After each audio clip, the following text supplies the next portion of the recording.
అదే RTV app వార్తల్ని క్షణాల్లో చదివే అవకాశం ఉంటుంది. ఒక న్యూస్ పేపర్, ఒక టెలివిజన్ ఛానల్ మీ చేతుల్లో ఎప్పుడూ ఉంటాయి. కాళేశ్వరంపై జరుగుతున్న కుట్రల్ని మరి కేసీఆర్ గారిని, బీఆర్ఎస్ పార్టీ ప్రభుత్వాన్ని బదనాం చేయాలనే ఉద్దేశంతో ఈ రోజు ఉన్నటువంటి రాష్ట్ర ప్రభుత్వం కాంగ్రెస్ పార్టీ రేవంత్ రెడ్డి ఆధ్వర్యంలో నడుస్తున్నటువంటి కాంగ్రెస్ పార్టీ ప్రభుత్వం, అటు బీజేపీ నరేంద్ర మోడీ గారు జరుగుతున్నటువంటి కుట్రలకు వ్యతిరేకంగా మా నాయకులు గండ్ర వెంకటరమణారెడ్డి గారి ఆదేశాల మేరకు ఈరోజు కాళేశ్వరం జలాలతో అమరవీరుల స్తూపాన్ని మరి అభిషేకం చేయడం జరిగింది.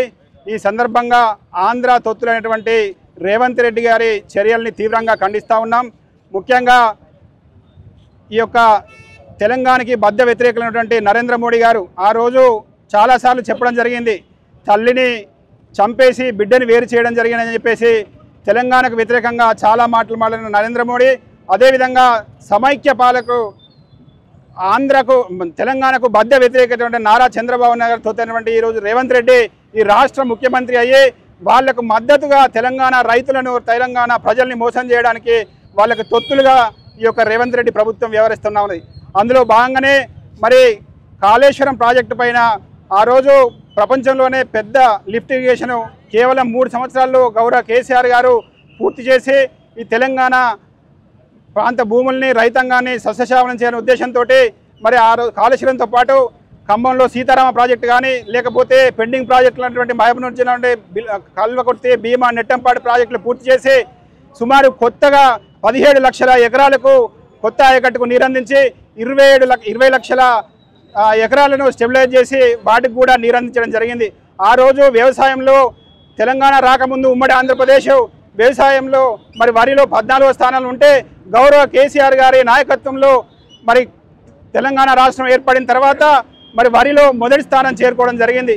మరి ఇవన్నీ తెలిసి కూడా కేవలం కేసీఆర్ గారిని ఆ రోజు ఉన్నటువంటి బీఆర్ఎస్ పార్టీ ప్రభుత్వాన్ని బదనాం చేయాలనే ఉద్దేశంతో మరి ఆంధ్ర తొత్తైనటువంటి రేవంత్ రెడ్డి గారు మరి ఎలాగైనటువంటి ఈ మమ్మల్ని డిఫెండ్ చేయాలనే ఉద్దేశంతో ఎలక్షన్లు ఉన్నప్పుడు మరి యొక్క కాళేశ్వరాన్ని తీసుకొచ్చి మరి ఒక కుట్రపూరితమైనటువంటి డ్రామాకు తెరదీస్తున్నాడు.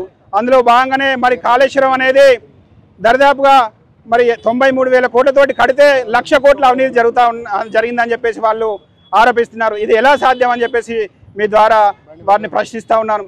ఈరోజు కాళేశ్వరం అంటే 3 బ్యారేజీలు, 15 రిజర్వాయర్లు, 19 పంపౌజులు, 21 సబ్ స్టేషన్లు, అనేక ఒక వందలాది కిలోమీటర్ల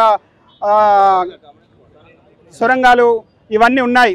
మరి అవేమి కాకుండా కేవలం 3 బ్యారేజీలు కలిపి 237 పిల్లర్లు ఉంటే, మేడిగారెడ్డ బ్యారేజీలో 80 పిల్లర్లు ఉంటే 80 పిల్లర్లు కేవలం 2 పిల్లర్లు క్రాక్ ఇస్తే మరి దాన్ని ఏదో కూలిపోయినట్టు ఈరోజు భూతద్దంలో పెట్టి చూపిస్తే మరి కేసీఆర్ గారిని బదనాం చేసే కుట్ర చేస్తూ ఉన్నారు.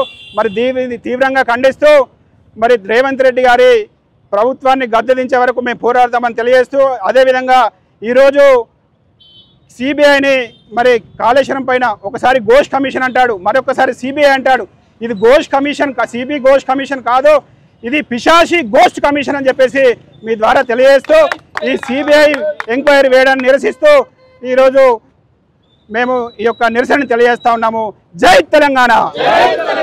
తెలుగులో ఫాస్టెస్ట్ న్యూస్ ఇప్పుడు కొత్త అవతారంలో 5 సెకండ్లోనే పూర్తి వార్తా సమాచారం మీ చేతిలో.